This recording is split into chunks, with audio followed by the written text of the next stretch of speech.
हैं, ये होगा हमारा ड्रेनेज सिस्टम। ड्रेनेज सिस्टम का मतलब होता है जो भी हमारे यहाँ रिवर सिस्टम बन रही है उन रिवर सिस्टम के बारे में हम पढ़ेंगे। तो दो पार्ट्स आते हैं इसमें, एक तो ड्रेनेज सिस्टम पढ़ना पड़ता है कि ड्रेनेज के क्या टाइप्स हैं, ठीक है, और दूसरा हमें इसमें मैप करना पड़ेगा कौन सी रिवर कहाँ से निकलती है, कौन कौन सी ट्रिब्यूटरीज है, कौन लेफ्ट बैंक ट्रिब्यूटरी है, कौन राइट बैंक ट्रिब्यूटरी है, ये सारी छोटी छोटी चीजें जो भी हैं इनको हमें एक बार पढ़ना पड़ेगा, ठीक है। तो चलो स्टार्ट करते हैं अपने लेक्चर को। इसमें सबसे पहले डिस्कस करते हैं क्या क्या टॉपिक आज हम कवर करने जा रहे हैं। तो हम सबसे पहले डिस्कस करेंगे ये कुछ ड्रेनेज पैटर्न। ये ड्रेनेज पैटर्न जहाँ तक मुझे लगता है कि हमने ऑलरेडी एक बार डिस्कस किया हुआ है, तो इसको भी हम एक बार रिवाइज करते हुए आगे निकलेंगे। ड्रेनेज पैटर्न की अगर बात करें तो ये बेसिकली दो टाइप्स के होते हैं, एक होता है डिस्कॉर्डेंट और दूसरा होता है कॉन्कॉर्डेंट। अजीबोगरीब नाम है, क्या होते हैं कैसे होते हैं अभी हम इसको डिस्कस कर लेते हैं। देखो डिस्कॉर्डेंट रिवर जो है वो बेसिकली हिमालय के जितने भी रिवर्स निकलते हैं ना उनके लिए यूज होता है। ये रिवर्स दो टाइप की हो सकती हैं, एक तो सुपर इंपोज्ड होंगी या एंटीसीडेंट होंगी, ठीक है। ये दोनों रिवर्स जो है हिमालय तक सीमित है। जो कॉन्कॉर्डेंट ड्रेनेज सिस्टम होता है इसके अंदर बहुत सारे टाइप्स होते हैं, कंसिक्वेंट, सब्सिक्वेंट, रिसिक्वेंट, ऑब्सिक्वेंट। तो इन सभी प्रकारों को तो पढ़ने का इतना जरूरत नहीं और ना ही इतना याद करने की जरूरत है, लेकिन मेजर मेजर जो भी चीजें हैं इनके अंदर उनको हम जरूर से डिस्कस करते हैं, ठीक है। तो एक बार एक इंडेक्स की तरफ मैं आपको ले चलता हूं, कुछ ड्रेनेज पैटर्न के हम बेसिक देखेंगे। डिस्कॉर्डेंट ड्रेनेज पैटर्न और कॉन्कॉर्डेंट ड्रेनेज पैटर्न क्या क्या है उनके बारे में एक बार हम जरा चर्चा करेंगे, और कुछ इतने सारे टॉपिक्स हैं जिनके बारे में हम चर्चा करेंगे, और इनके अलावा फिर हम मैपिंग भी करेंगे। तो मोटे मोटे तौर पर देखा जाए सबसे पहले हम पढ़ेंगे ड्रेनेज बेसिन क्या होता है, ड्रेनेज डिवाइड क्या होता है, और कुछ इंपॉर्टेंट ड्रेनेज बेसिन जो भी हैं, वाटर शेड और इसमें क्या डिफरेंसेस हैं। ये बहुत ही सिंपल साफ शब्दों में मैं आपको ड्रेनेज बेसिन समझाना चाहता हूं। आप सभी ने एक चीज देखी होगी केमिस्ट्री के लैब में एक्सपेरिमेंट करते हुए, या फिर आपने नॉर्मल जब भी आप परचून की दुकान पे जाते हो तो जब पहले के जमाने में तेल वगैरह जब आप लेने जाते थे ना तो बोतल में या फिर पैकेट में वो नहीं मिलता था, आप गैलन लेके जाते थे और फिर वहां से इस कीप की सहायता से वो आपके डब्बे में जो भी आपका बोतल कुछ भी होता था उसमें वो तेल या ऑयल भर के आपको दिया करता था। तो इससे क्या होता है कि एक बड़ा सरफेस एरिया मिल जाता है और इसमें जो भी चीज गिराई जाएगी वो सीधे बोतल में जाती है। तो कुछ ये जो कीप का क्या काम था, आप सोचो इस चीज को, जितना भी ऑयल वगैरह जो भी हमने इसके अंदर इस बोतल के अंदर देना है उस सभी ऑयल्स को एक बड़ा एरिया मिल गया ना, जहां से भी इस पूरे एरिया में कहीं से भी अगर ऑयल गिरता है तो डेफिनेटली वो कहां जाएगा, वो जाएगा हमारे बॉटल में। ये बात समझ में आ रही है? समझ लो ऐसा ही कुछ ड्रेनेज बेसिन होता है। ड्रेनेज बेसिन का मतलब ये है कि मान लो जैसे ये वाला पोर्शन है, इसमें जो डार्क ग्रीन कलर वाला पोर्शन दिख रहा है आपको, एक मिनट पेन का कलर चेंज करके आपको दिखाता हूं मैं। ये वाला जो जितना पोर्शन है, हम इस पूरे एरिया के अंदर वाले पोर्शन को एक कीप जैसा रिप्रेजेंट कर सकते हैं कि कहीं से भी बारिश अगर होती है तो डेफिनेटली वो अंदर जाएगा इसी रिवर में। हर बार यही होगा क्या, इधर माउंटेन से इधर गिरेगा, इधर माउंटेन से इधर गिरेगा, लेकिन जाएगा कॉमनली इसी रिवर में। तो जो एक मेन रिवर होता है, एक बड़ा रिवर सिस्टम, बहुत ही बड़ा रिवर सिस्टम, जैसे मान लो रिवर सिस्टम है गंगा का, तो इस गंगा के रिवर सिस्टम के अंदर में हम लोग इस रिवर का जितना भी एरिया होगा जहां से पानी गिर के इसको हम लोग कलेक्ट करते हैं, मतलब ये सब बह के नीचे की तरफ आ जाए, इसको हम लोग बोलते हैं ड्रेनेज बेसिन। अब इसको बहुत सारे नामों से जाना जाता है, कंफ्यूजन ना हो आपको, तो इसी को हम लोग कैचमेंट एरिया भी बोलते हैं, इसी को हम लोग कैचमेंट बेसिन भी बोलते हैं, ड्रेनेज बेसिन भी बोलते हैं, ड्रेनेज बेसिन ऑलरेडी लिखा हुआ है, रिवर बेसिन बोलते हैं, या फिर वाटर बेसिन बोलते हैं। बहुत सारे नाम हैं जो कि हम लोग इसी बेसिस चीजों को जानते हैं। एक चीज का अलग होता है जिसको हम लोग बोलते हैं वाटर शेड, ठीक। तो वाटर शेड क्या होता है, वाटर डिवाइड क्या होता है, ये सारी चीजें अभी हम समझेंगे। लेकिन केवल रिवर बेसिन की बात अगर की जाए तो रिवर बेसिन समझ में आता है, जैसे गंगा रिवर है तो गंगा रिवर में केवल गंगा रिवर तक ही सीमित नहीं रहेंगे हम, इसके बाद जितने भी इसके मान लो यमुना ट्रिब्यूटरी है, घग्गर ट्रिब्यूटरी है, गंडक, कोसी रिवर, सब जितना भी इनका जहां जहां से कोसी रिवर का भी पानी जहां जहां से आता होगा उन सबको मिलाने के बाद गंगा रिवर का ड्रेनेज बेसिन बनेगा। मतलब कि आप सोचो क्योंकि सारे रिवर्स तो अल्टीमेटली गंगा से ही मिल रहे हैं ना, तो इसीलिए हमें अगर गंगा का एक ड्रेनेज बेसिन निकालना है तो गंगा के जितने भी ट्रिब्यूटरीज हैं उन सभी ट्रिब्यूटरीज को, लेफ्ट बैंक राइट बैंक जितने भी ट्रिब्यूटरीज हैं, ट्रिब्यूटरी क्या होती है, वो जो छोटी नदियां बड़ी नदियां में आके मिलती हैं, तो जो छोटी नदियां आके मिल जाती हैं ना बड़ी नदियों में अपने पानी के साथ, उनको ट्रिब्यूटरीज बोलते हैं। कभी कभी क्या होता है कि एक हिस्सा पानी का मेन नदी से कट के बाहर निकल जाता है और बाकी का बहता रहता है, तो ये चूंकि बाहर ले जा रहा है पानी, इसलिए इसको हम लोग क्या नाम देते हैं, इसको हम लोग नाम देते हैं डिस्ट्रीब्यूटरी का, ठीक। वो है ट्रिब्यूटरीज और ये है डिस्ट्रीब्यूटरीज, ठीक है। तो देखो क्या है कि ड्रेनेज बेसिन अगर गंगा का होगा तो उसमें यमुना, गंडक, घग्गर, कोसी, ये सारे रिवर्स जो है यहाँ पर आएंगे, सभी के कैचमेंट एरिया जहां जहां से भी वो कैच करते होंगे ना वाटर को, उन सब जगहों से पानी बटोर के गंगा रिवर में जहां पर गिर रहा होगा वो सारे बड़े एरिया को हम लोग बोलेंगे ड्रेनेज बेसिन। बिल्कुल बेसिक इन्फॉर्मेशन थी, आप समझ गए होंगे, यही सारी बात यहाँ लिखी है। देखो क्या होता है कि कुछ ड्रेनेज बेसिन क्लोज नेचर के होते हैं, ठीक है, कि उनका जो भी पानी का गिरना होगा ना वो एक सिंगल पॉइंट पे, जैसे कीप में सिंगल पॉइंट पे गिर रहा था उस तरीके से सिंगल पॉइंट पे गिरता है, और वो मान लो लेक बनाते हैं कभी। अब ऑब्वियसली बात है चारों तरफ से पानी गिर के अगर इस लेक में आ रहा होगा तो ये एक नॉर्मल एरिया है ना, इस नॉर्मल एरिया को हम लोग बोलते हैं कि ये इसको हम लोग बोलेंगे सिंक। ये हमेशा कोई भी परमानेंट लेक होगा क्योंकि रिवर्स तो हमेशा यहाँ पर आके गिरती रहेंगी, तो इसीलिए ये लेक कहलाएगा। जैसे कि एरल लेक जो है, एक्चुअल में हमने एरल सी के नाम से पढ़ा होगा इसको, एरल लेक है। इसके अलावा कोई बहुत सारे डिजर्ट एरिया जो डिजर्ट लेक्स होते हैं उनके हम बोल सकते हैं, या फिर बहुत बार जो हमने कास्ट लैंडफॉर्म पढ़ा था, याद है क्या आपको, कास्ट लैंडफॉर्म जिसमें हम लोग स्टैलेग्माइट, स्टैलेक्टाइट ये सारी चीजें पढ़ी थी, जो कि पानी जो है जमीन के अंदर चट्टानों के अंदर घुस जाती है, खो जाती है पानी, उसको बोलते हैं कास्ट लैंडफॉर्म। तो बहुत बार ऐसा होता है कि वाटर ऊपर ऊपर से सब जगह से कलेक्ट होकर कास्ट लैंडफॉर्म के अंदर कहीं चली गई, तो वो भी एक प्रॉपर सिंक का ही होगा, ठीक है। तो ये सब जगह जहां से पानी एक जगह इकट्ठा होते हुए दिखती है उन सब जगहों को हम लोग क्या बोलते हैं, सिंक एरियाज बोलते हैं, ठीक है। सिंगल पॉइंट पर अगर चैनल्ड है पूरा पूरा पानी तो उसको हम लोग सिंक बोलते हैं। फॉर एग्जांपल लेक चाड है अफ्रीका में, डेड सी है, ठीक है, तो ऐसी चीजों को हम लोग ड्रेनेज बेसिन बोलते हैं। ड्रेनेज डिवाइड आता है, ठीक है, इसको हम लोग थोड़ा समझते हैं कि सबसे पहले वाटर शेड और वाटर डिवाइड में दोनों में क्या डिफरेंस है। देखो ड्रेनेज डिवाइड या वाटर डिवाइड, सबसे पहले हम ना वाटर शेड समझते हैं, वाटर शेड क्या होता है, उसके बाद हम इस पे वापस से आगे। देखो वाटर शेड जो है ना, वाटर शेड छोटा टर्म है इन द सेंस कि जैसे गंगा रिवर जो है, गंगा रिवर का जितना भी कैचमेंट एरिया होगा उसको हम लोग बोलेंगे कि ये रिवर बेसिन है, ठीक। लेकिन जो ये वाटर शेड होता है ना, वाटर शेड छोटी छोटी चीजों से बनके मिलते हैं, मतलब गंगा रिवर में बहुत सारे वाटर शेड्स होंगे, मतलब गंगा रिवर के बेसिन में बहुत सारे वाटर शेड होंगे, तो ये water shade normally concept similar है, ठीक है। वाटर शेड का भी कॉन्सेप्ट वही है कि जो सारे पानी इकट्ठा होकर यहाँ पर मिलते हैं, तो इतने वाले एरियाज को हम लोग बोलते हैं वाटर शेड, जहां से वाटर गिरे तो ये शेड होकर नीचे आ जाए, तो दोनों का कॉन्सेप्ट सेम है, बस इंटेंसिटी छोटी और बड़ी है। तो हम लोग वाटर शेड ऑफ यमुना बोल सकते हैं, water shade of Chambal river बोल सकते हैं, water shade of Gandak river बोल सकते हैं। इन सभी जितने भी छोटे छोटे ट्रिब्यूटरीज हैं इसके, उन सबके वाटर शेड को मिलाएंगे तो हमको मिलेगा ड्रेनेज बेसिन ऑफ गंगा। ये बात समझ में आ गई क्या? बहुत ही सिंपल सा था। वाटरशेड और वाटर, हमने रिवर बेसिन के बारे में पढ़ा। देखो अब हम वाटर डिवाइड की बात करें या रिवर डिवाइड की बात करें या फिर बेसिन डिवाइड की बात करें, तो दोनों में देखो अंतर क्या होगा, नॉर्मल अभी भी इंटेंसिटी का डिफरेंस होगा, बाकी कॉन्सेप्ट सेम है। कॉन्सेप्ट क्या कहता है कि ये जो एक येलो डॉटेड लाइन दिख रही है ना, अब सोचो कि इसके अगर इधर पानी गिरा तो ये दूसरे डायरेक्शन चला जाएगा, ये इस डायरेक्शन में इस रिवर में नहीं मिलेगा। तो ऐसी लाइन जो कि किसी एक पर्टिकुलर रिवर बेसिन या एक पर्टिकुलर वाटर बेसिन को या फिर वाटरशेड को ये डिनोट करता है ना, उस लाइन को हम लोग बोलते हैं क्या, वाटर डिवाइड, या फिर हम लोगों ने नाम दिया है उसका ड्रेनेज डिवाइड। ठीक है, तो जहां से भी नदियां, अब इसके बाद देखो यहाँ पर ऐसा है कि ये पर्वत से पानी गिरेगा तो ये नीचे आएगा, इधर आएगा, इधर आएगा, लेकिन जब भी दूसरी तरफ जाना होगा, दूसरी तरफ पानी गिरेगा तो दूसरी तरफ चला जाएगा, वो इस रिवर में आके नहीं मिलेगा। तो इसलिए ये वाली जो लाइन होगी ये होगी हमारी ड्रेनेज डिवाइड की। और अगर वाटरशेड के रिस्पेक्ट में बात कर रहे हैं तो ये हो जाएगा हमारा वाटर डिवाइड। ठीक है, इतनी बातें समझ में आ गई, काफी ईजी था, कुछ भी तामझाम इसमें था नहीं। तो देखो क्या होता है, ड्रेनेज डिवाइड जो है ना वो हिमालय वाले सिस्टम में बहुत बड़ी तरीके से मिलता है, और गंगा वाले रीजन में भी आप काफी हद तक देखोगे कि ये सारे ड्रेनेज डिवाइड आपको काफी अच्छे तरीके से मिल सकते हैं। ड्रेनेज बेसिन इंपॉर्टेंट है कौन से, वो यहाँ पर लिस्ट दी हुई है, और ये इतना ज्यादा आपको याद करने की फिलहाल जरूरत नहीं है। बस यहाँ पर बस नया ध्यान देना कि ये रिवर्स जो है एटलीस्ट आपको इनके कॉन्टिनेंट्स, कंट्रीज, थोड़ा सा इनके बारे में डिटेलिंग पता हो। ठीक है, ये सारे इंपॉर्टेंट रिवर बेसिन हैं, इन रिवर बेसिन के बारे में आप सभी को पता होना चाहिए। बात करते हैं ड्रेनेज पैटर्न की। अब देखो ड्रेनेज पैटर्न में जैसे कि हमने डिस्कस किया था कि डिस्कॉर्डेंट और कॉन्कॉर्डेंट दो टाइप के ड्रेनेज पैटर्न देखने को मिलते हैं। डिस्कॉर्डेंट को अगर मैं यहाँ पर डिफाइन करूँ, यहाँ पर मैंने 4-5 तरीके से डिफाइन किया है, बहुत जनरल डिफाइन किया है, तो आप आराम से उसको पढ़ सकते हो। सिंपल शब्दों में मैं अगर आपको डिस्कॉर्डेंट ड्रेनेज पैटर्न समझाना चाहूँ तो मैं एक लाइन में ये बोलूंगा कि मान लो जो भी टोपोलॉजी है यहाँ का, मतलब माउंटेन एरियाज हैं, कहीं प्लेट्यूज हैं या फिर वैलीज हैं, इन सबसे कोई फर्क ना पड़े किसी को, और जैसे रिवर सिस्टम बहनी चाहे वैसी बहती चली जाए, irrespective of the topology, irrespective of the geology, geological features जो कि मान लो इरोजन के ऊपर डिपेंडेंट है या फिर कुछ भी ऐसा होता है उस एरिया में, इन सबका कोई फर्क ही ना पड़े, कोई प्रभाव ना पड़े, तो ऐसे ड्रेनेज पैटर्न मतलब नदियां बहती चली जाए उसको हम लोग बोलते हैं डिस्कॉर्डेंट ड्रेनेज पैटर्न। मतलब कि यहाँ पर टोपोग्राफी से डिस्कॉर्डेंस है, डिस्कॉर्डेंस मतलब जिससे कोई मतलब नहीं होता है, उससे कोई रिलेशन ना हो, उसको हम लोग बोलते हैं डिस्कॉर्डेंट ड्रेनेज पैटर्न। सिंपल सा था। अब देखो इसके दो टाइप्स हमने पढ़े थे बिल्कुल शुरुआत में, जिसका नाम आपको शायद याद ना हो।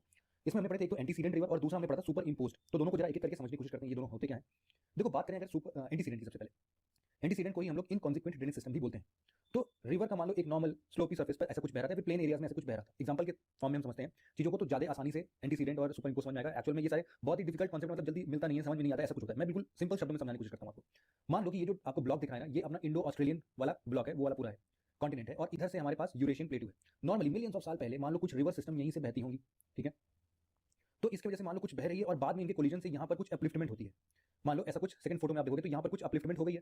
अब इसका अगर फर्क इसको पड़े ही ना कि जो भी चेंजेस आए ना टोपोग्राफी में, जैसे जहाँ पे पहले बहती थी वैसे ही अभी भी बह रही है। जैसे थर्ड फोटो में देखो, अभी भी प्लेन एरियाज नहीं बह रही जैसे पहले बहती थी। अब ये समझो कि लग रहा है कि ऊपर एक ब्लॉक ऐसा माउंटेन लाइक स्ट्रक्चर को ऊपर इसके रख दिया गया हो केवल दोनों साइड से, लेकिन है अभी भी वही सेम रिवर।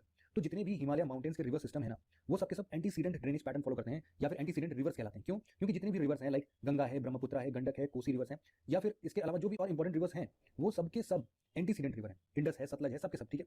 तो यहाँ पर देखो क्या मतलब है कि एक बात इसी से निकल कर ये आती है कि जो रिवर सिस्टम है ना हमारे यहाँ का, वो रिवर सिस्टम हिमालय माउंटेन के फॉर्मेशन से पहले ही आ चुका था। पहले ही आने का क्या मतलब है कि देखो यहाँ पर तभी तो नदियां ऐसे बह रही हैं ना।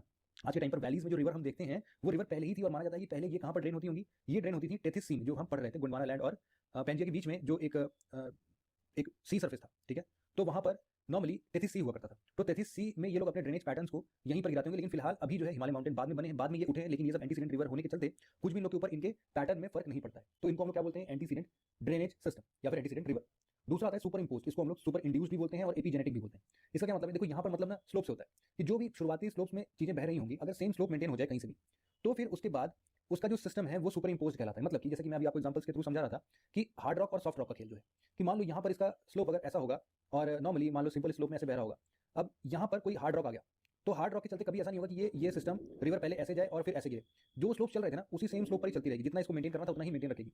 तो इसीलिए जो भी इनिशियल स्लोप्स होते हैं उनको ही अगर नॉर्मली फॉलो किया जाने लगे, इररेस्पेक्टिव कि नॉर्मल सामने क्या आ रहा है, तो उसको हम लोग बोलते हैं super impose river. Super impose मतलब क्या है, नदियां बह रही थी बिल्कुल अच्छे से, फिर अचानक से उनको एक जगह हार्ड रॉक मिल जाता है।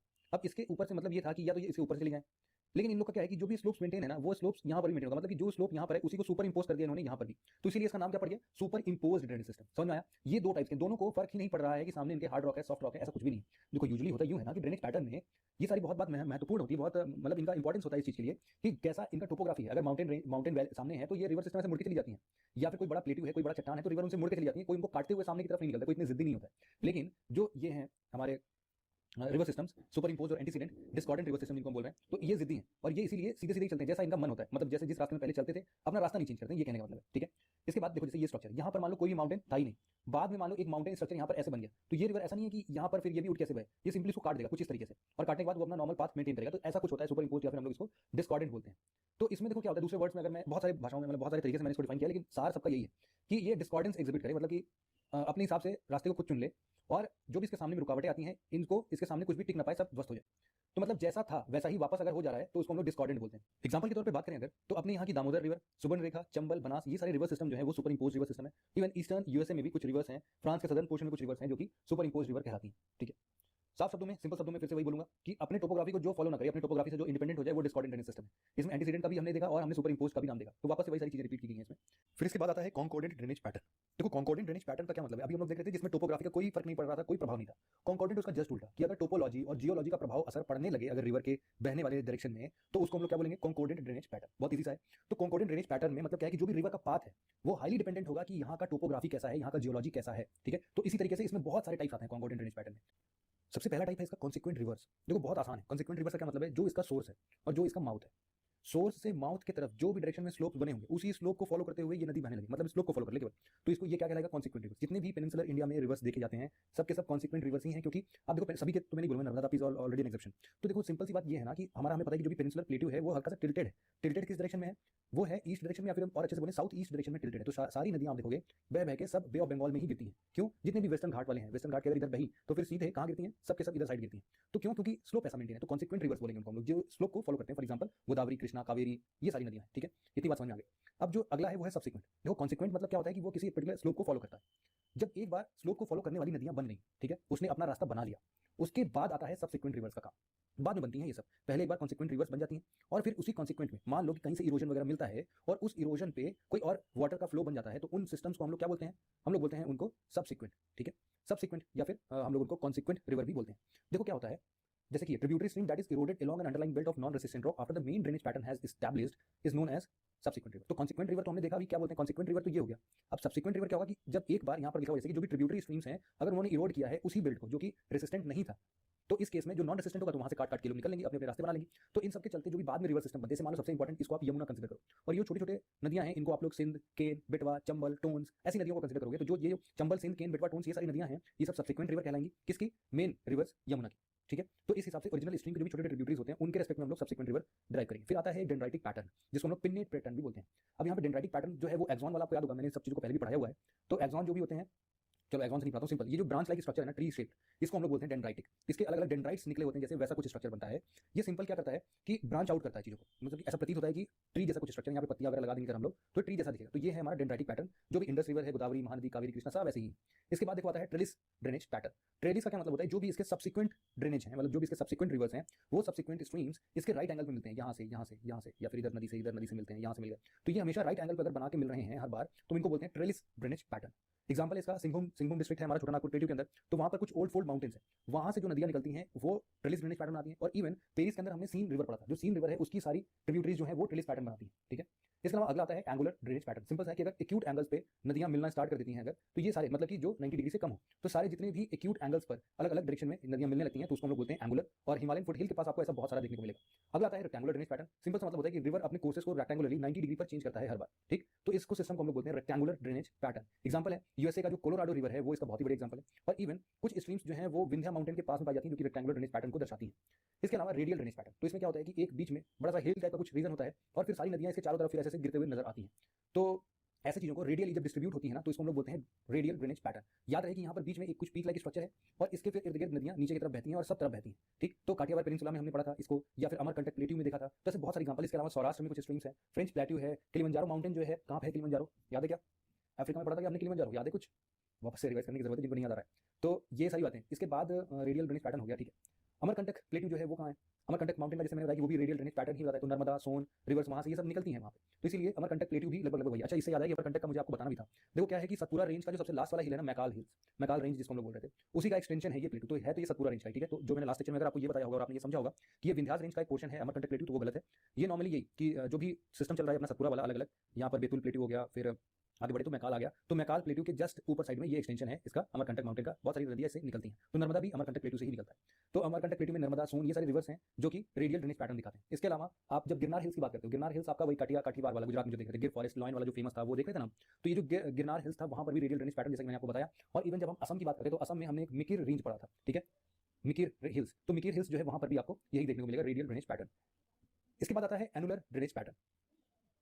क्या होता है कि मानो कोई भी ऐसा अपलैंड है इस अपलैंड में जो भी इसका आउटर स्ट्रेटम है वो काफी सॉफ्ट है, तो मतलब बाहरी चीजें जो है वो सॉफ्ट है, और फिर इसको कट करके वो इस शेप में आ जाती है कि वो जो भी स्ट्रीम्स बहती हैं वो एक सर्कुलर ड्रेनेज पैटर्न वो दर्शाती हैं। तो ये जो सर्कल बन रहा है ना, इस सर्कल नुमा पैटर्न को हम लोग क्या बोलते हैं, एनुलर ड्रेनेज पैटर्न। ये बहुत ज्यादा दिखता है आपको उत्तराखंड वाले रीजन में, जब पिथौरागढ़ या फिर सबसे नीचे तमिलनाडु केरला कर्नाटक के कॉन्फ्लुएंस पर जब आप नीलगिरी हिल्स के बारे में पढ़ेंगे तो वहां पर भी आपको ये एनुलर ड्रेनेज पैटर्न देखने को मिलता है। तो इतने सारे टाइप्स हैं इसके।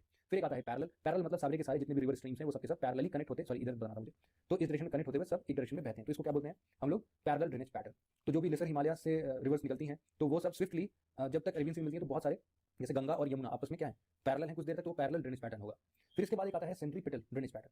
मतलब देखो दो तरीके से हो सकता है, एक तो सेंटर में आके गिरना ही गिरना है इसको, तो इस सेंटर में आने गिरने का मतलब है, गिरने का मतलब ये सॉरी सेंटर से रिलेशन आता है, तो एक जगह सेंट्रली अपलिफ्ट होता है और एक जगह सेंट्रली डिप्रेशन होता है। जहां पर डिप्रेशन क्रिएट होगा तो वहां से बाहर से नदियां आएंगी और सारी एक जगह गिर जाएंगी, लेकिन जहां पर सेंट्रल अपलिफ्ट होगा, ये मोर और लेस रेडियल पैटर्न जैसा हो गया ना, कि ये रेडियली अगर आउटवर्ड की तरफ जा रहा है तो ये सेंट्रीपिटल ड्रेनेज पैटर्न कहलाएगा। तो स्ट्रीम्स ऑफ लद्दाख, तिब्बत और यहाँ पर बागमती, ये नेपाल में है, तो इन सब जगहों पर क्या मिलता है, सेंट्रीपिटल ड्रेनेज पैटर्न देखने को मिलता है। ये कुछ कंट्रीब्यूशंस है रिवर सिस्टम का, कितना वाटर वो लोग कंट्रीब्यूट करते हैं अपने यहाँ। सबसे ज्यादा ब्रह्मपुत्र का है, उसके बाद गंगा रिवर का है, बस इतना ही याद करना था आपको।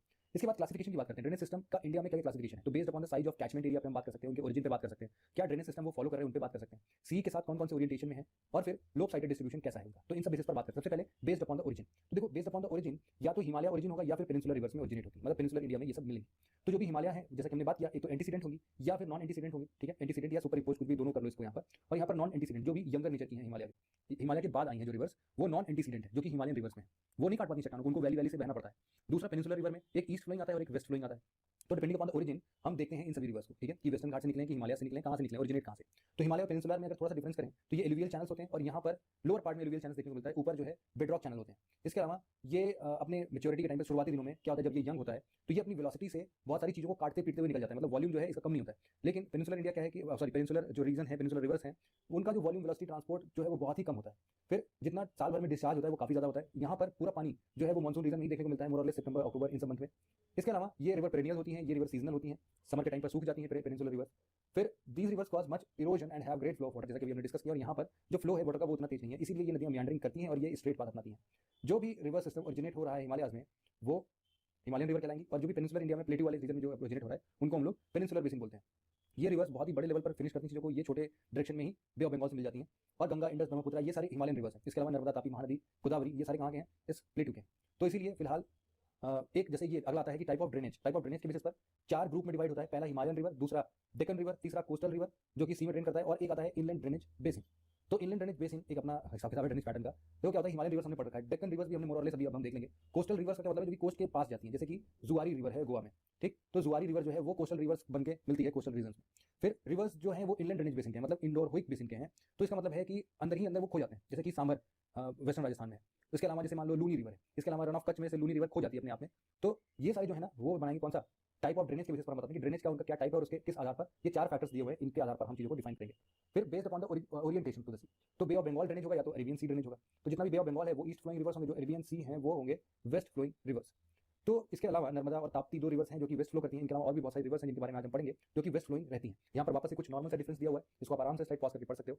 और यहाँ पर ना 90% से ज़्यादा पानी का जो ड्रेनेज वाटर है वो कहाँ जाता है, बे ऑफ बंगाल में जाता है। केवल 10% ही है जो कि अरेबियन सी में जाता है। इसके बाद देखो अगला आता है हमारा lobe sided distribution. Lobe sided distribution का क्या मतलब है कि जो भी ऐसे सी ड्रेनेज सिस्टम है, वेस्टर्न ड्रेनेज सिस्टम है जो कि अरेबियन सीज के पास वाले रीजन जैसे कि ये राजस्थान, हरियाणा, पंजाब, ये सब काफी कम रेनफॉल रिसीव करते हैं। और उसके जस्ट अगेंस्ट अगर ईस्टर्न ड्रेनेज सिस्टम की बात की जाए तो ये लोग काफी ज्यादा रेनफॉल अचीव करते हैं पूरे साल भर में, और 12 महीने भी बारिश होती है कहीं कहीं। तो इस हिसाब से जब भी नॉर्थ ईस्ट मानसून आता है, साउथ वेस्ट मानसून आता है, तो दोनों ही जगहों से ये प्रभावित होते हैं। तो इसीलिए आप बोल सकते हो कि जो ईस्टर्न साइडेड है इसलिए वहां पर भी पानी का सिस्टम जो ज़्यादा है। लोब साइडेड कहाँ पर है, ईस्टर्न सिस्टम है। जितने भी हिमालय माउंटेन्स, हिमालय वाटर्स हैं वो सभी ईस्टर्न साइड ही आके गिरते हैं। तो इतने सारे टाइप्स थे हमारे ड्रेनेज पैटर्न के। तो हम बात करते हैं कि मेजर रिवर सिस्टम कौन कौन से हैं हमारे ड्रेनेज सिस्टम ऑफ इंडिया में। तो कुछ तो हिमालयन रिवर सिस्टम है, कुछ पेनिनसुलर रिवर सिस्टम है, कुछ west flowing peninsular river system है। इन तीनों ही पार्ट्स में चीजों को डिवाइड करेंगे और फिर उनसे रिगार्डिंग मैप वर्क भी देखेंगे। तो हिमालय रिवर सिस्टम में बात करें तो 3 रिवर सिस्टम है, एक इंडस रिवर है, एक ब्रह्मपुत्र, गंगा, ये 3 रिवर सिस्टम है। Indus, Ganga, Brahmaputra, Himalaya river system में यही तीनों most of the time river system को कवर कर देती है। तो हिमालय रिवर जो है वो कहाँ से कहाँ तक है, ये हिमालय के फॉर्मेशन से, मतलब कि पहले का, हिमालय के भी फॉर्मेशन से पहले का है। और इवन जब इंडियन प्लेट और जब यूरेशियन प्लेट आपस में टकराता है तब जाके ये रिवर सिस्टम थोड़ा सा माउंटेन पर्वत के आने से अफेक्ट होती है, लेकिन फिर वापस से ये उसको भी काटते चीरते हुए अपने यूजुअल पाथ में ही फ्लो कर रही है आज के टाइम पे। फिर west flowing peninsular river system में एक आता है नर्मदा और एक आता है ताप्ती। तो इन दोनों को भी हम पढ़ेंगे और कुछ और वेस्ट फ्लोइंग रिवर्स के बारे में पढ़ेंगे। फिलहाल हम इंडस रिवर सिस्टम के बारे में पढ़ते हैं। तो इंडस रिवर सिस्टम के बारे में छोटी बहुत इन्फॉर्मेशन है, आप लोग इसको पॉज करके देखना, लेकिन फिलहाल मैं आपको इंडस रिवर सिस्टम समझाने की कोशिश करता हूँ। देखते हैं मैप में इंडस सिस्टम को। देखो इंडस सिस्टम में सबसे इंपॉर्टेंट वही 6 अपने रिवर्स जो है, उसमें सबसे पहला है अपना इंडस रिवर। इंडस रिवर यहाँ पर हमने देखा था कैलाश माउंटेन, कैलाश माउंटेन से ओरिजिनेट होता है, इंडिया में इंटर करता है। कुछ और नदियां हैं जो कि इसके साथ मिलती हैं, जैसे कि ये रिवर है, देखो जस्कर रिवर, ठीक है, चेंज करता हूँ मैं। ये रिवर है जस्कर रिवर, ठीक। अब ये जस्कर रेंज है यहाँ पर। नॉर्मली रेंज कैसे हैं, देखो काराकोरम रेंज जो है वो कुछ यहाँ पर है, ठीक। फिर उसके बाद लद्दाख रेंज जो है वो यहाँ पर है, और जस्कर रेंज जो है वो यहाँ पर है, ऐसे। तो ऐसे 3 माउंटेन रेंजेस हैं, काराकोरम, लद्दाख और जंस्कर। तो यहाँ सबसे पहले क्या निकलता है भाई, सबसे पहले आता है हमारा इंडस रिवर, कहाँ से, कैलाश माउंटेन से। ये फ्लो होते होते ऊपर ऊपर ऊपर ऊपर यहाँ पर सबसे पहले मिलता है जंस्कर रिवर, जो कि इसी लेफ्ट बैंक ट्रिब्यूटरी है। फिर राइट बैंक ट्रिब्यूटरी के नाम पर एक आता है श्योक रिवर। श्योक रिवर अपने आप में नुब्रा रिवर से मिलता है, नुब्रा इसकी ट्रिब्यूटरी है श्योक की, और श्योक फिर वापस से इंडस रिवर में मिलता है यहाँ पर। फिर ये और आगे बढ़ता है, और आगे बढ़ने पर कुछ और रिवर्स आते हैं। लाइक यहाँ पर जो 2 इंपॉर्टेंट रिवर्स हैं वो है, एक गिलगिट रिवर है, और गिलगिट के साथ ही साथ एक और रिवर सिस्टम यहाँ पर देखने को मिलता है। वो रिवर सिस्टम है आपका हुंजा रिवर। तो गिलगिट रहा हमारा ये वाला रिवर जो गिलगिट है, और गिलगिट में ही ऊपर एक जगह मिलता है हुंजा, ये है हुंजा, HUNZ है, हुंजा रिवर। देख लो आप मैप में, देखो हुंजा और गिलगिट मिलकर ये आखिरी यहाँ की ट्रिब्यूटरी है अपनी इंडिया की। इसके बाद फिर पाकिस्तान में जाके फिर और ट्रिब्यूटरीज मिलती हैं इंडस रिवर की। तो पाकिस्तान में क्या क्या मिलती हैं, स्वेट है, काबुल है, गुमाल है, कुंदार है, कुन्नर है। तो ये सब याद करने की जरूरत नहीं है, आप इंडस में केवल इंडिया तक ही सीमित रह सकते हो, ठीक है। फिर उसके बाद इंडस के बाद क्या आता है, झेलम। देखो झेलम रिवर जो है ये वेरिनाग से पास होती है, वेरिनाग में ओरिजिनेट होती है, जम्मू कश्मीर में वेरिनाग है। तो जम्मू कश्मीर वाले रीजन में वेरिनाग, या फिर हम इसको वेरिनाग बोलते हैं, वहीं पर पास में आप देखोगे तो अनंतनाग, ये सारी चीजें हैं ना वहाँ पे। तो ये जो झेलम रिवर है ये पास होती है अपने श्रीनगर से। श्रीनगर के बाद यहाँ पर ये जो लेक देख रहे हो, ये कौन सा लेक है भाई, किसी को पता है क्या? देखो ये लेक है अपना वूलर लेक। हम रामसर साइड में पढ़ेंगे तो रामसर का ये एक साइड भी है लेक वूलर। तो वूलर लेक यहाँ निकलता है, और फिर इसके बाद जो है इसका 2 ट्रिब्यूटरी है, एक तो ट्रिब्यूटरी है मेरा कुन्हार, और इसका एक ट्रिब्यूटरी है किशनगंगा। किशनगंगा सबसे इंपॉर्टेंट है। तो किशनगंगा क्योंकि एक्चुअल में क्या है ना कि बहुत सारे गंगा गंगा करके जितने भी ट्रिब्यूटरीज होती है ना, राम गंगा, पेन गंगा, वेन गंगा, ये सब सारी जो ट्रिब्यूटरीज हैं ये हैं ट्रिब्यूटरी सारी की सारी कृष्णा रिवर्स की, ठीक। लेकिन ये एकमात्र किशनगंगा, वो कंफ्यूज करने के लिए देता है, किशनगंगा किसकी ट्रिब्यूटरी है, लोग ब्रह्मपुत्र ये सॉरी कृष्णा मार्ग चले जाते हैं। लेकिन ये किशनगंगा है, यहाँ पर किशन ऑलरेडी है, तो ये कृष्णगंगा की नहीं होगी। किशनगंगा ऐसे याद करो कि ये किशनगंगा जो है ये किसकी है, झेलम रिवर की है। और फिर झेलम रिवर के बाद यहाँ पर जब ये दोनों कुन्हार और किशनगंगा मिलती हैं, तो ये वाला जो सेक्शन है ये हमारा इंडियन पाकिस्तान बॉर्डर का है। ये एक्चुअल में इस टाइम ये वाला तो पीओके को दिखा रहा है, लेकिन जो हमारा ओरिजिनल बाउंड्री तो यहाँ से, फिर यहाँ से ये नीचे चली जाती है और बाद में मिलेगी चेनाब से मिलेगी। फिर हम इंडस झेलम, फिर आता है चेनाब। चेनाब रिवर की अगर हम बात करें तो ये हमारा बारालाचाला पास से ओरिजिनेट होता है। कहाँ है चेनाब अपना, ये रहा। देखो जैसे कि हमने बताया भी था पीर पंजाल रेंज जब हम डिस्कस कर रहे थे, तो चेनाब जो है 2 पार्ट्स में, चंद्रा और एक भागा, इन 2 रिवर से मिलकर बनता है, और फिर बाद में ये चेनाब रिवर बन जाता है। तो ये फिर ऐसे से पास करता है और बाद में ये चेनाब रिवर झेलम रिवर से मिल जाती है, ठीक है। कहाँ पर मिलती है, त्रिम्मू में मिलती है। इसके बाद इंडस झेलम चेनाब, फिर आता है रवि। रवि जो है रवि रिवर, ये हमारे पीर पंजाल रेंज से निकलता है। पीर पंजाल रेंज, रवि रिवर कहाँ है, ये रहा रवि रिवर। तो रवि रिवर देखो पीर पंजाल रेंज से निकलते हुए ये कुमरा वैली यहाँ पर एक है हिमाचल प्रदेश में, तो हिमाचल प्रदेश में ही ये ओरिजिनेट होता है। इवन ये चंबल, ये सॉरी चेनाब रिवर भी हम बोले थे, ये भी यहीं पर है।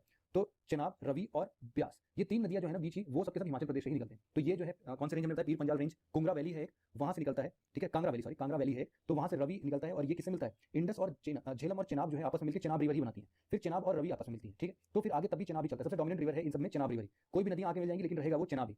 ये बदलेगा तब जब सतलज रिवर से मिलेगा, लेकिन उससे पहले हम पढ़ेंगे ब्यास रिवर। ये क्वेश्चन बनता है कि ऐसा कौन सा रिवर है जो कि केवल इंडिया में ही है, तो ये है Beas river. Beas river basically Rohtang pass से कनेक्ट होता है, और यहीं से हिमाचल प्रदेश में निकलता है रोहतंग पास से ये, और फिर ये इस तरीके से इधर इधर बढ़ते हुए चला जाता है, ठीक है। तो यहाँ पर जो ये आप देख रहे हो, मतलब इसके और भी कुछ ट्रिब्यूटरीज वगैरह होते होंगे, लेकिन उतना इंपॉर्टेंट नहीं है इन सबकी ट्रिब्यूटरीज पढ़ना। तो आप सिंपली बस इनके ओरिजिनेशन पढ़ सकते हो। इसमें क्या है कि ये एक्चुअल में ये जो आप देख रहे हो ना एरिया, ये कौन सा है, ये है हमारा पोंग डैम।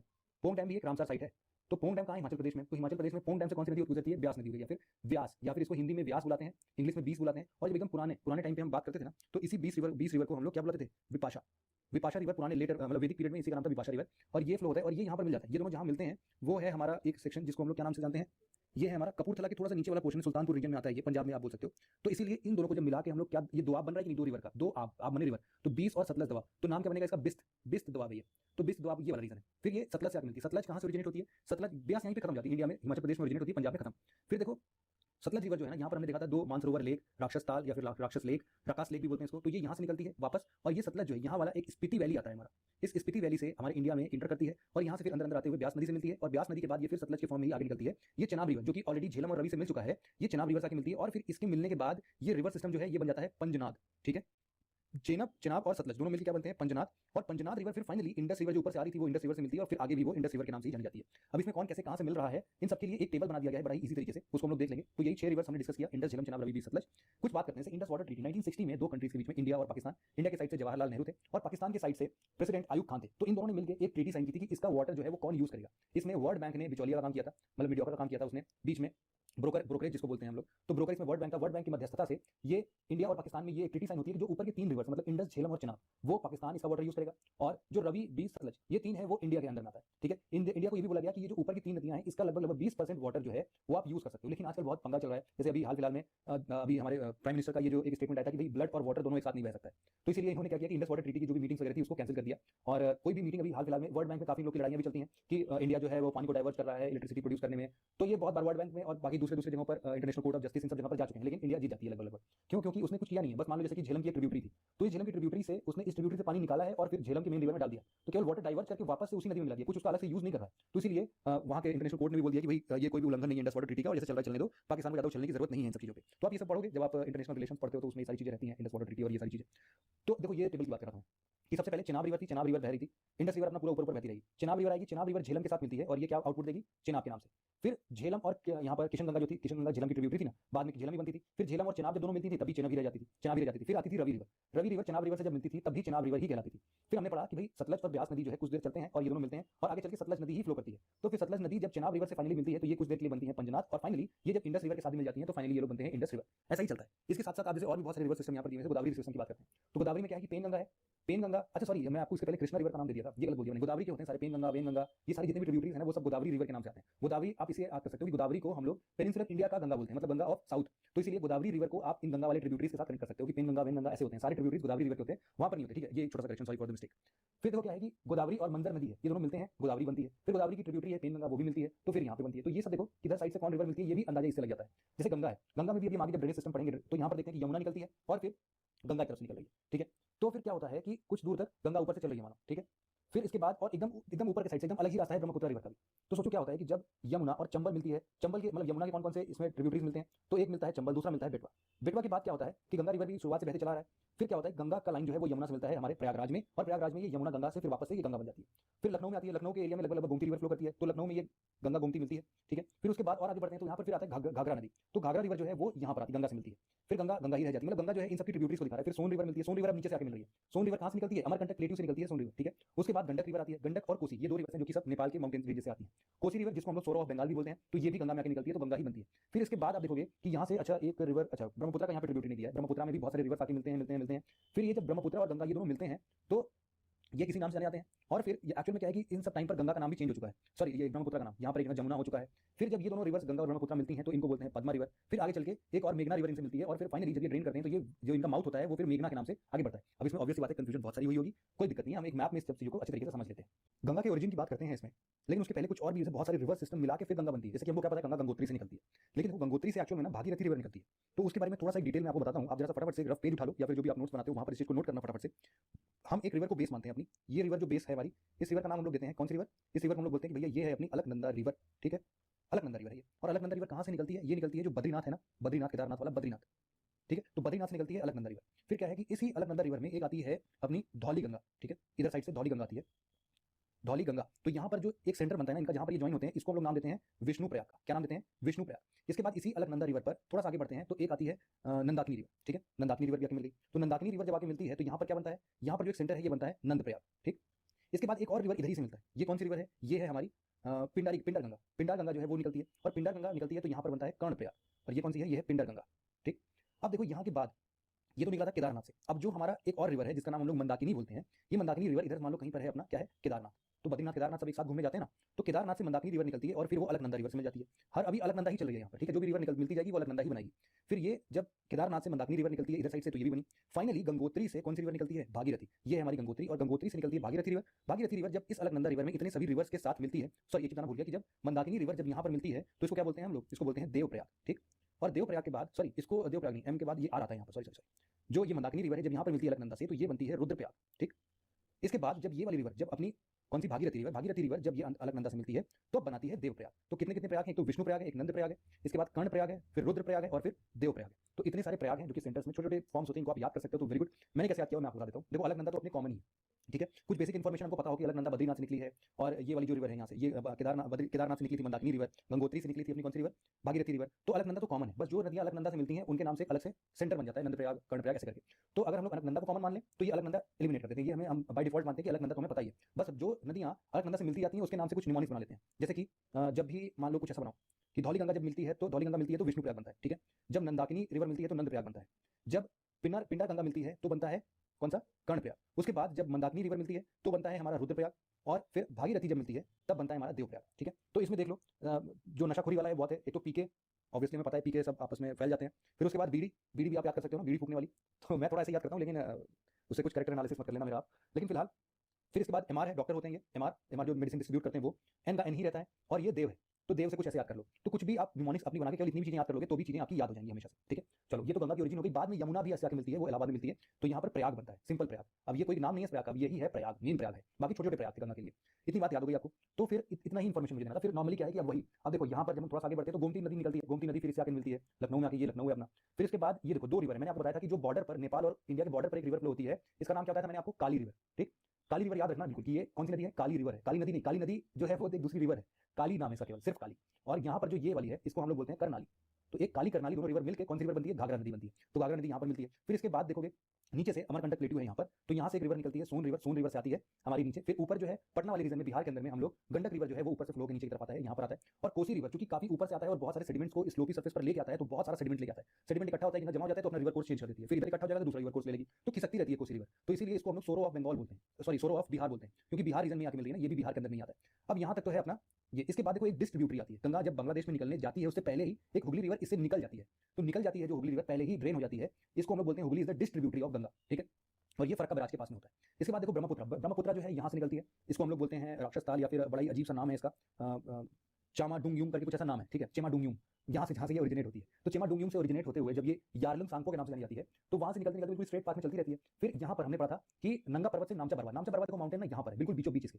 तो जैसे ही ये घूम के अपने इंडिया में इंटर करती है, इस ब्रह्मपुत्र का नाम कुछ देर के लिए हो जाता है दिहांग रिवर। क्या हो जाता है, दिहांग। ठीक, दिहांग पे इसलिए जोर दे रहा हूँ क्योंकि ये जो दिबांग रिवर है, ये जो रेड कलर से देख रहे हो, ये इसकी ट्रिब्यूटरी है। इसके बाद एक लोहित रिवर है, लोहित रिवर भी इसकी ट्रिब्यूटरी है, दोनों यहाँ मिलते हैं। फिर आगे बढ़ता है ये दिहांग रिवर। फिर ये दिहांग रिवर, ये वाला जब यहाँ पर ये तीनों मिल जाते हैं ना, लोहित, दिबांग और दिहांग, इन तीनों के ट्राई जंक्शन के बाद, इसके बाद हम बोलते हैं इसका नाम क्या पड़ गया, ब्रह्मपुत्र। अभी तक क्या था, यार्लिंग सांगपो था। जैसे ही इंडिया में इंटर करती है दिहांग के नाम से करती है, फिर इसके बाद दिबांग और लोहित इससे मिलता है, इसके बाद ये ब्रह्मपुत्र के नाम से जानी जाती है। ठीक है, इसके बाद बहुत सारे और भी ट्रिब्यूटरीज हैं, left bank right bank, like Subansiri river है, धनसिरी रिवर है। इसके बाद हम इसमें और भी बहुत सारे जैसे कि कामेंग है, मानस रिवर है, रायदाक है, जलधाका है, बहुत सारी रिवर्स यहाँ पे मिलती है। इंपॉर्टेंट रिवर ये आती है कि कंचनजंगा जो माउंटेन है उसके जस्ट नीचे फुट हिल से आप देखोगे कि एक तीस्ता रिवर फ्लो करती है सिक्किम से। तीस्ता रिवर जो है वो निकल कर आती है, और तीस्ता रिवर आप बताओगे कि कहाँ मिलती है, कभी कभी बिल्कुल ऐसी मतलब बिल्कुल डिटेल में क्वेश्चन पूछा जाता है कि ये इंडिया में तीस्ता रिवर मिलती है कि बांग्लादेश में मिलती है। तो देखो ये तीस्ता रिवर जो है वो बांग्लादेश में जाकर मिलती है, इंडिया में तीस्ता और ब्रह्मपुत्र नहीं मिलते हैं। तो तीस्ता रिवर भी बहते बहते बांग्लादेश में जाती है और बाद में मिलती है। लेकिन यहाँ पर एक चीज इंपॉर्टेंट ये है कि नॉर्मली ये देखो, ये है अपना रायदाक रिवर, ये है अपना जलधाका रिवर, लेकिन यहाँ से देखो तो एक 90 डिग्री का बेंडिंग दिखा है आपको, ये 90 डिग्री का बेंडिंग। तो ये जो 90 डिग्री का बेंडिंग होता है, इस पॉइंट को इंपॉर्टेंट बोलते हैं लोग, और इस पॉइंट को हम लोग किस नाम से जानते हैं, धुबरी। आपने पढ़ा होगा कि धुबरी सदिया ब्रिज जो बन रहा है, तो वो जो धुबरी है ना वो यही है, यही वाला धुबरी। तो धुबरी रिवर पर ये बनता है। इसके बाद फिर ये नीचे चलती है, नीचे की तरफ बढ़ती है। जैसे ही बांग्लादेश में इसने प्रवेश किया तो इस ब्रह्मपुत्र का नाम चेंज होकर जमुना हो जाता है। ठीक है, क्या हो जाता है, जमुना। फिर क्या होता है, इधर से गंगा नदी आ रही थी, गंगा नदी जैसे ही बांग्लादेश में इंटर करती है इसका नाम हो जाता है पद्मा। ठीक है, और जमुना और पद्मा मिलकर भी पद्मा रिवर ही रहती है। फिर क्या होता है कि ये पद्मा रिवर इधर से अपने नॉर्थ ईस्ट साइड से एक बराक रिवर फ्लो होती रहती है, ये घूमते टहलते मुड़ते तुरते मेघना रिवर के नाम से जानी जाती है बांग्लादेश के अंदर। फिर जब ये मेघना रिवर इस पद्मा रिवर से मिलती है तो फाइनली मेघना बन के ये नीचे की तरफ ड्रेन करते हैं। बहुत कंफ्यूजिंग है, जितना मैंने बोला है इसको 2-4 बार रिपीट करके आप जरूर से सुन लेना। ठीक है, बहुत कंफ्यूजिंग है लेकिन इंपॉर्टेंट है, तो इसलिए आप इसको जरूर से सुन लेना। ओके, चलो फिर इसके बाद देखो यमुना रिवर की अगर हम बात करते हैं तो यमुना के कौन कौन से हैं, देखो सबसे इंपॉर्टेंट है चंबल, लेकिन चंबल की खुद ही बनास रिवर, जैसे बनास जो है वो चंबल की ट्रिब्यूटरी है। फिर चंबल अपने आप में यमुना की ट्रिब्यूटरी, और यमुना अपने आप में गंगा की ट्रिब्यूटरी है। इसके अलावा जो इंपॉर्टेंट है वो है चंबल, बेटवा, एक है केन रिवर है यहाँ पर, केन, और उसके बाद सोन। ये 4 रिवर हैं एटलीस्ट आपको पता होना चाहिए, जो कि इसकी गंगा की राइट बैंक ट्रिब्यूटरी है, क्योंकि गंगा की लेफ्ट बैंक ट्रिब्यूटरी तो सबको याद रहती है। इसके बाद देखो एक और इंपॉर्टेंट सिस्टम बनता है अपना, जिसको हम लोग बोलते हैं दामोदर रिवर। तो एक बात ये है कि मैं यहाँ पर आपने बताया कि छोटा नागपुर प्लेट्यू है यहाँ पर, ठीक है, तो एक्चुअली में होता यूं है कि दामोदर रिवर के लिए, दामोदर रिवर एक यहाँ से भी बहती है, ठीक है, और एक ऊपर से बराकर रिवर आती है। कौन सी रिवर आती है, बराकर। बराकर रिवर और दामोदर रिवर दोनों मिलते हैं और फिर ये दामोदर के नाम से फिर बे ऑफ बंगाल में मिल जाती है। एक और यहाँ पर इंपॉर्टेंट रिवर जो है वो ये है, इसके जस्ट नीचे, ये तो छोटा नागपुर प्लेट्यू है, इसके जस्ट नीचे ना एक और प्लेट्यू है जिसका नाम रांची प्लेट्यू है। आपने सुना होगा, मैंने पढ़ाया होगा आपको, रांची प्लेट्यू। रांची प्लेट्यू के साथ, रांची प्लेट्यू से एक इंपॉर्टेंट रिवर निकल के आती है जिसका नाम हम लोग देते हैं सुवर्ण रेखा। क्या नाम है इसका, इसको मैं यहाँ पर लिख देता हूँ, सुवर्ण रेखा। ठीक, सुवर्ण रेखा रिवर जो है वो ऐसा कहीं कुछ फ्लो करती है। फिर इसके बाद देखो और रिवर आती है यहाँ पे कुछ इंपॉर्टेंट रिवर्स। तो हमने आपको याद होगा कि एक हमने गरजात हिल्स के नाम से कुछ एक पढ़ा था, गरजात हिल्स, ये जो सीएमपी के नीचे छोटा नागपुर प्लेट्यू के जस्ट साउथ में हमने पढ़ा था। तो इस गरजात हिल्स से ना एक रिवर निकल कर आती है जिसका नाम क्या बताते हैं हम लोग, इसका नाम बताते हैं बैतारिणी। यहाँ से निकलती है और ऐसे घूम के फिर ऐसे आती है। क्या नाम दिया हमने इसका, इसका नाम हमने दिया बैतारिणी। एक बार स्पेल करता हूँ मैं इसको, BAITAR, बैतारिणी, RANI, बैतारिणी रिवर। ठीक है, हमने बताया सुवर्ण रेखा, बैतारिणी रिवर, और एक और इंपॉर्टेंट रिवर है रांची प्लेट्यू से ही निकलती है। रांची प्लेट्यू से एक रिवर निकलती है जिसका नाम है शंख रिवर। ठीक, रांची प्लेट्यू और छोटा नागपुर प्लेट्यू के नीचे साइड से आती है एक साउथ कोयल रिवर। ठीक है, नॉर्थ कोयल रिवर भी निकलती है छोटा नागपुर प्लेट्यू से, और साउथ कोयल भी निकलती है। तो ये जो साउथ कोयल है और ये जो शंख रिवर है, शंख रिवर जो शंख बजाने वाला होता है वही वाला शंख, शंख रिवर और कोयला या फिर कोयल, साउथ कोयल, ये वाला, ये दोनों नदियां मिलती हैं और यहाँ पर एक अच्छी रिवर निकल कर आती है जिसका नाम हम लोग बताते हैं क्या, ये नाम हम लोग बताते हैं, ये यहीं पर है, ये नाम हम लोग बताते हैं, ये है बैतारिणी के बाद ब्रह्मणी आता है। क्या आता है, ब्रह्मणी। ठीक, तो बैतारिणी, ब्रह्मणी और सुवर्ण रेखा, ये सब देखो कैसे कहां से ओरिजिनेट हुए, एक बार डिटेल से आप एक बार इसको फिर से रिवाइज कर लेना अच्छे तरीके से। ठीक है, ओके। तो रांची प्लेट्यू से ही जो है वो लगभग ये सोन रिवर या फिर छोटा नागपुर प्लेट्यू से सोन रिवर निकलते हुए, या फिर सोन रिवर जो है बेसिकली हम लोगों ने कहां से पढ़ा था वैसे, अमरकंटक प्लेट्यू। तो अमरकंटक प्लेट्यू, छोटा नागपुर प्लेट्यू, रांची प्लेट्यू, ये सब बहुत ही मिक्सअप में, तो बहुत सारी ट्रिब्यूटरीज हैं, तो एक्चुअली हम बता नहीं सकते कि सोन रिवर कहां से निकल कर आया है। लेकिन फिलहाल ये जो नॉर्थ कोयल रिवर हम बता रहे थे, तो नॉर्थ कोयल रिवर जो है ना के बनता है। गरजात हिल के पास से हमारी बैतारणी रिवर निकलती है, रांची प्लेट्यू से हमारी सुवर्ण रेखा रिवर निकलती है, और दामोदर रिवर जो है ये छोटा नागपुर प्लेट्यू से जो है दामोदर और बराकर रिवर दोनों एक साथ मिलकर दामोदर रिवर बनाती है। इतनी बात याद हो गई आपको? ओके, बहुत ही बढ़िया। चलो अब हम इसके अगले चैप्टर पे पढ़ते हैं। तो ये कुछ गंगा ब्रह्मपुत्र डेल्टा के बारे में डिटेलिंग दी हुई है कि कितना लेंथ है इसका, क्या है, कौन कैसे मिलता है, क्या बनता है, सुंदरबन कब बनता है, तो ये सब आप आराम से देख सकते हो, इसमें कुछ इंपॉर्टेंट नहीं है। लेफ्ट बैंक ट्रिब्यूटरी ये रही, राइट बैंक ट्रिब्यूटरी ये रही, आप इनको जरा सा पॉज करके याद कर लेना। ये मैंने एक मैप आपके लिए दे दिया है। नॉर्मली मैं आपको ये बताना चाहता था कि आगे चलने वाले कुछ रिवर्स के नाम, जैसे कि हमने सुवर्ण रेखा पढ़ लिया है, यहाँ पर हमने दामोदर रिवर पढ़ लिया है, यहाँ पर हमने ब्रह्मणी रिवर पढ़ लिया है, और एक और कौन सा पढ़ा था हमने? बैतारणी पढ़ा था, तो बैतारणी कुछ इनके बीच में होगा। तो इतना हमने पढ़ लिया है। ओके, फिर इसके बाद जो एक इंपॉर्टेंट रिवर आती है वो आती है महानदी रिवर। महानदी रिवर कौन पढ़ेंगे? इसके बाद जो एक इंपॉर्टेंट रिवर आती है वो है गोदावरी रिवर, तो गोदावरी रिवर कौन पढ़ेंगे? उसके बाद एक इंपॉर्टेंट आती है कृष्णा रिवर, तो हम कृष्णा रिवर को पढ़ेंगे। उसके बाद एक इंपॉर्टेंट आती है कावेरी रिवर, ठीक। और इन सबके बीच में कुछ और भी इंपॉर्टेंट रिवर्स हैं, लाइक एक है पेन्नेर रिवर, एक है हमारा पोन्नायर रिवर, तो ये सब भी हम एक बार डिस्कस कर लेंगे। इन सब में बस नाम पता होना चाहिए, कभी भी sequence north to south arrange करने के लिए बोल दे, यहाँ से जैसे एक वैगई रिवर निकलती है, तो इन सब में भी मैप में छोटा-छोटा करके देख लेंगे हम। ऑपोजिट ट्रेंड में देखा जाए तो वेस्ट फ्लोइंग रिवर्स कौन-कौन सी है? एक तो हमने देखा था अमरकंटक प्लेटू से निकलने वाली ये नर्मदा रिवर है, एक है ये तापी रिवर, एक है हमारी माही रिवर, और एक है हमारी साबरमती रिवर। ये 4 रिवर्स एटलीस्ट आपको पता होना चाहिए जो कि हमारे ये गल्फ ऑफ खंबाट इसमें आके मिलती है, ठीक है। ओके, तो ये चीजें हो गई। ओके, ठीक है, अब हम एक एक करके चीजों को पढ़ते हैं। सबसे पहला हम इसको 4 पार्ट में पेनिनसुलर रिवर सिस्टम को डिवाइड करते हैं, महानदी, गोदावरी, कृष्णा, कावेरी, इनके बारे में पढ़ते हैं। ये रिवर सिस्टम जो है ये है महानदी रिवर का।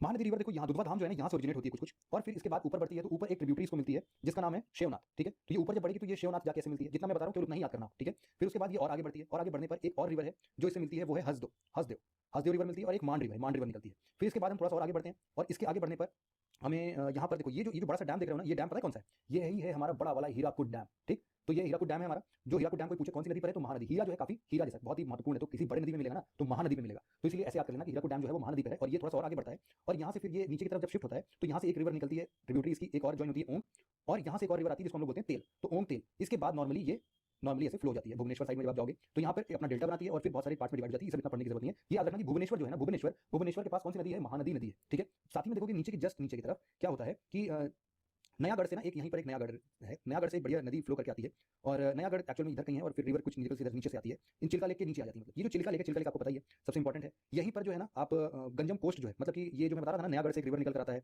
यहाँ पर, इसका भी नाम छतरपुर है। छतरपुर एक्चुअल में दिल्ली में भी है, तो यहाँ पर छतरपुर है। छतरपुर यहाँ पर मिलती है, छतरपुर में यहाँ पर मिलती है, इसको बोलते हैं हम लोग गंजम कोस्ट। गंजम कोस्ट किसके लिए फेमस था? अभी बहुत बढ़िया न्यूज़ में रहा था, ओलिव रिडले टर्टल के मास हैचिंग के लिए, है ना। ओलिव रिडले टर्टल एक प्रकार के कछुए होते हैं ये, तो ये मास हैचिंग के लिए अपने इन सब साइट्स को यूज करते हैं। तो यहाँ पर गंजम कोस्ट है, इसके बाद चिल्का लेक के चारों तरफ भी काफी हद तक इस चीज को यूज करते हैं। फिर आप देखोगे कि यहीं पर गंजम कोस्ट के आगे ये जो रिवर मैं बता रहा था, ये नयागढ़ रिवर से यहाँ पर जो नीचे बह रही है, इस रिवर का नाम आपने जरूर से सुना होगा, इसका नाम है ऋषिकुल्या, ठीक है। ऋषिकुल्या रिवर से ये गंजम कोस्ट बनता है, ये नयागढ़ से निकलता है, यहाँ पर एक नयागढ़ चिल्का लेक के जस्ट नीचे है, और ये मास हैचिंग के लिए जाना जाता है। मास हैचिंग को हम लोग एक और नाम से जानते हैं, क्या नाम है इसका? नाम है मास हैचिंग का हरिबाडा, ARRIBADA, हरिबाडा, ठीक है। इतनी बातें आपने याद कर ली हैं, याद नहीं भी की मतलब एक बार आपको पता तो चल गया एटलीस्ट। ओके, तो ये गोदावरी रिवर का एक बार मैं जरा सा बेसिक आइडिया आपको देता हूँ कि देखो ये जो है ना अपना महाराष्ट्र वाला बॉर्डर है, यहाँ से फिर महाराष्ट्र हल्का सा ऊपर उठता है, ये पूरा अपना इधर साइड में उसका क्या होगा? गुजरात वाला रीजन होगा अपना, ठीक। तो ऐसा कुछ है, इधर अपना इंडिया का पूरा, इधर गुजरात का जो नीचे वाला सेक्शन है गल्फ ऑफ खंबाट वाला, वो वाला रीजन है। तो ये इधर से फिर आता है, और महाराष्ट्र में कौन सा रीजन बनाएगा? इधर वाला रीजन। देखो ये सब जो है ये अपना महाराष्ट्र वाला रीजन ही है। फिर इसके बाद इधर इधर इधर इधर इधर ऐसे करके ये अपना महाराष्ट्र रीजन बन रहा है, बड़ा सा आपको भी पता होगा, इधर से फिर मिल जाता है। फिर क्या है कि जो इसके नीचे होगा ये वाला, यहाँ से आपको कर्नाटका रीजन एक दिख रहा होगा, यहाँ वाला कर्नाटका रीजन हो जाएगा, इधर से नीचे जितना भी है ये महाराष्ट्र रीजन, फिर इधर आंध्र प्रदेश रीजन है, और इधर जो है ये वाला देखो, ये वाला पूरा उड़ीसा है, ठीक। फिर इसके ऊपर इधर छत्तीसगढ़ दिख रहा है, और ये वाला जो रीजन है ये पूरा है हमारा आंध्र प्रदेश वाला रीजन, ये पूरा इधर ही तेलंगाना होगा बीच में, ठीक है। ओके, तो ये जो बड़ा सा रीजन है यहाँ पर इस टाइम तेलंगाना है, और फिर इधर वाला जो रीजन है ये अपना, ये मान लो ये अपना छत्तीसगढ़ वाला रीजन हो गया, और फिर इधर से अपना ये पतला सा जो रीजन निकलेगा ये बाद में अपना आंध्र प्रदेश बन जाएगा। इतनी बात समझ में आ गई? मतलब रफली स्केल पर अगर देखो कि कृष्णा गोदावरी बेसिन कितने स्टेट्स में फैला हुआ है, कोई पूछे आपसे तो आप आराम से बता सकते हो अभी। ओके, चलो ये स्टार्ट देखो गोदावरी रिवर का, अगर मैं आपको शुरुआत बताऊं तो गोदावरी रिवर की शुरुआत होती है यहाँ से। ये है अपने महाराष्ट्र में नासिक, आपने सुना होगा नासिक, जिसको हम लोगों ने थार घाट से कनेक्ट किया था, मुंबई और थार घाट फिर नासिक। तो यहीं पर एक जगह है जिसका नाम है त्र्यंबकेश्वर। क्या नाम है? त्र्यंबकेश्वर। ये त्र्यंबकेश्वर नदी त्र्यंबकेश्वर से ओरिजिनेट होती है, और यहाँ से फिर गोदावरी रिवर बहती हुई आती है। कुछ इंपॉर्टेंट रिवर की अगर मैं इसके साइड की बात करूँ तो जो इसके इंपॉर्टेंट ट्रिब्यूटरीज हैं उनमें से सबसे इंपॉर्टेंट कौन कौन से आपको याद करने हैं, वो है सबसे पहले धरना रिवर, ठीक है। धरना रिवर याद करना है। एक और है जिसका नाम है पूर्ण रिवर। पूर्ण रिवर यहाँ पर शायद नहीं दिया है, इसी को बोलते हैं पूर्ण रिवर। यहीं पर है आपका अपर गंगा, अपर पेन गंगा वाला रिवर, ठीक है। अपर पेन गंगा और पेन गंगा, फिर इसके बाद वर्धा, वेन गंगा, फिर अपर वेन गंगा, और साथ में कान्हा और पेंच, ये सारे ट्रिब्यूटरीज हैं। फिर इसके बाद एक इंपॉर्टेंट है इंद्रावती। इंद्रावती बहुत बार पूछा जा चुका है, तो इंद्रावती और इसके साथ साथ नीचे से जो आता है उसमें से इंपॉर्टेंट है आपका, एक तो है मंजर नदी, ये रही मंजर नदी मिलती है, और साथ में आप अच्छा याद होगा आपको बालाघाट हिल्स की हमने बात की थी, बालाघाट हिल्स। तो बालाघाट हिल्स जो है ना वो कुछ ना कुछ यहाँ करके है शायद।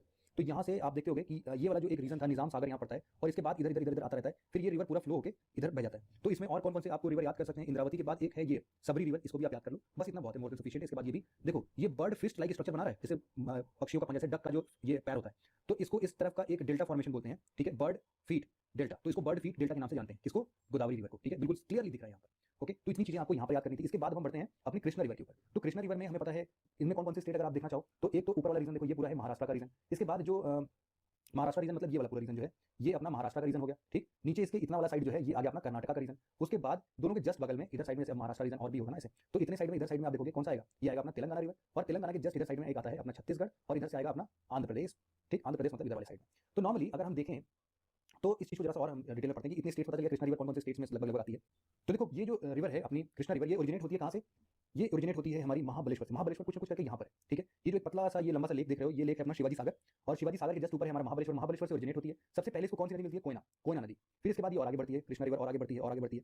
फिर इसके बाद इसको एक तो मिल गई कौन सी रिवर, कोयना रिवर मिल गई, और फिर इसके बाद घाट प्रभा मिल गई ना शायद, हाँ फिर घाट प्रभा मिल गई। फिर ये घाट प्रभा के बाद कृष्णा रिवर और आगे बढ़ती है। फिर इसके बाद इसको मालप्रभा रिवर मिलती है और आगे बढ़ती है। फिर इसको एक इंपॉर्टेंट रिवर ट्रिब्यूटरी है जिसको हम लोग तुंगभद्रा के नाम से जानते हैं, तो तुंगभद्रा निकलती है, और ऊपर से भीम रिवर आती है। भीम रिवर बहुत इंपॉर्टेंट है। भीम रिवर की अपनी खुद की ट्रिब्यूटरीज हैं जिनको हम याद करते हैं कभी-कभी, लेकिन ठीक है उतना भी डिटेल में याद करने की जरूरत नहीं है।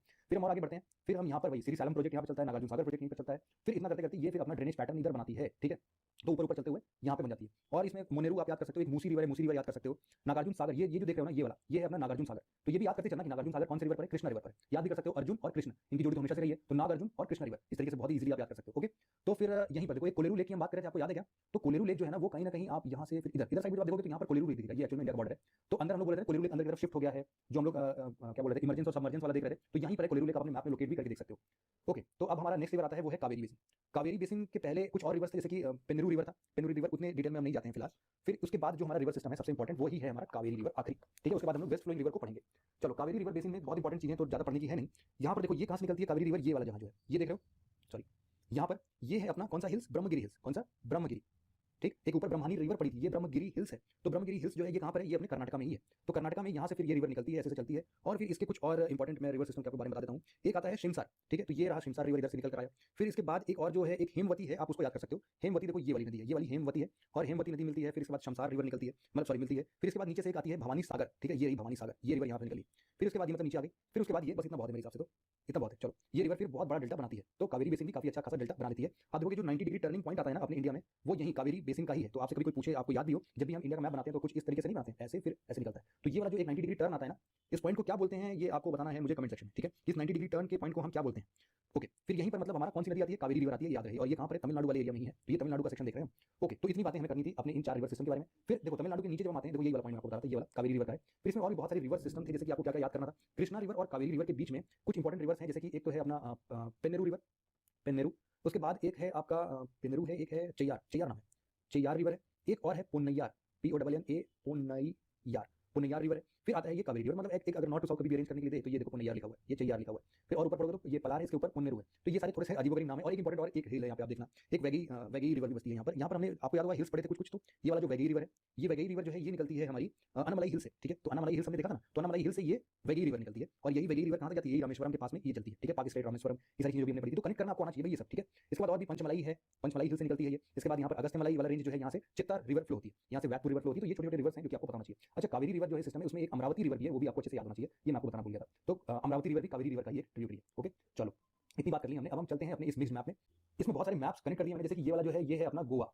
ये वाला रिवर से अगर स्टार्ट करते हैं तो लूनी का तो हमें पता है कि ये रन ऑफ कच्छ में आके मिल जाती है, गायब हो जाती है यहीं पर। फिर ये साबरमती, माही, नर्मदा, तापी, ये जो 4 सिस्टम है ना, ये डिपेंडेंट है, और ये सब अरेबियन सी में आके मिलती है, ठीक है। इसके बाद थोड़े से और नीचे आते हैं, महाराष्ट्र वाले रीजन को डाक के और नीचे आएंगे तो हमें क्या मिलेगा, गोवा। गोवा में 2 रिवर्स आपको याद करने हैं। एक रिवर है आपका मांडवी रिवर, ये मांडवी रिवर देखो ये रहा, ठीक। और दूसरी रिवर है जुआरी रिवर, तो ये जुआरी रिवर है, ठीक। तो मांडवी और जुआरी मैं एक बार लिख देता हूँ, मांडवी और ये है आपका जुआरी, ठीक। मांडवी और जुआरी ये 2 रिवर गोवा में आपको याद करनी है, जो कि वेस्ट फ्लोइंग है। इसके बाद क्या आएगा, कर्नाटका। कर्नाटका में ये वाला मैप देख लो, कर्नाटका में आप 2-3 रिवर्स याद कर सकते हो, जैसे कि सबसे ऊपर ये वाली जो रिवर आ रही है ये है काली नदी। यही मैं बता रहा था आपको कि काली रिवर मत याद कर लेना वहाँ, ये हिंदी में काली नदी रिवर है, काली नदी रिवर। ऊपर काली रिवर जो है वो इंडिया और उत्तराखंड का बॉर्डर लगाती है, नेपाल और उत्तराखंड का, सॉरी।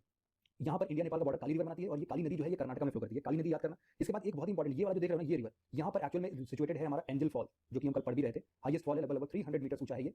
और एंजल फॉल ये कौन सी रिवर पर है, हमने कल पढ़ा था, वेरी गुड, ये रिवर है शरावती, शरावती रिवर, ठीक। इसके बाद एक और बस याद कर लो, शरावती के साथ साथ नेत्रावती याद कर लो। नेत्रावती भी कुछ ऐसे, ये वाला जो रिवर सिस्टम है ये है अपनी नेत्रावती, ठीक। इतनी बातें याद हो गई। अब हम आते हैं केरला पे, ये है अपना केरला, ठीक। केरला में कौन कौन सी रिवर आप याद कर सकते हो, तो इसमें 2 ही 3 रिवर्स हैं जो कि इंपॉर्टेंट है। एक है अपना पेरियार रिवर, ये रहा अपना पेरियार रिवर। ये पेरियार रिवर जो है ये भी अनामलाई हिल से ही निकलता है, जैसे कि यहाँ से मैं आपको कौन सी वेगी रिवर बता रहा था, तो वेगी रिवर और वेगी रिवर जो है वो इस साइड बह जाती है, और जो हमारी पेरियार रिवर है ये इस साइड वेस्ट फ्लोइंग होती है, लेकिन दोनों निकलते हैं कहाँ से, अनामलाई हिल से ही निकलते हैं। इसके बाद केरला में ये वाला हो गया, अनामलाई हिल से यहाँ पर निकला। फिर इसके बाद जो है एक और रिवर आप इसमें याद कर सकते हो, पंबा रिवर याद कर सकते हो। तो पंबा रिवर कहाँ पर है, यहाँ पर पंबा रिवर यहीं से कहीं फ्लो होता होगा, या फिर ये वाला है पंबा रिवर, तो पंबा रिवर ये रहा। तो ऐसी तरीके से पंबा और पेरियार ये 2 ही रिवर्स हैं, इसमें बहुत इंपॉर्टेंट है जो कि आप याद कर सकते हो। इसमें जो हम कल लेक वेम्बनाड बता रहे थे 75 किलोमीटर लंबा है, और उसमें ओणम फेस्टिवल में ये सारी, तो ये रहा देखो वेम्बनाड लेक, ठीक है। तो इतनी मोटे मोटे तौर पे हमने इंडिया के काफी डिटेल में मैप्स को पढ़ लिया है, समझ लिया है। अब इससे बाहर मुझे नहीं लगता कि आपको इंडिया के रिवर सिस्टम को पढ़ने की जरूरत पड़ेगी, इससे ज्यादा नहीं आता है किसी भी एग्जाम में।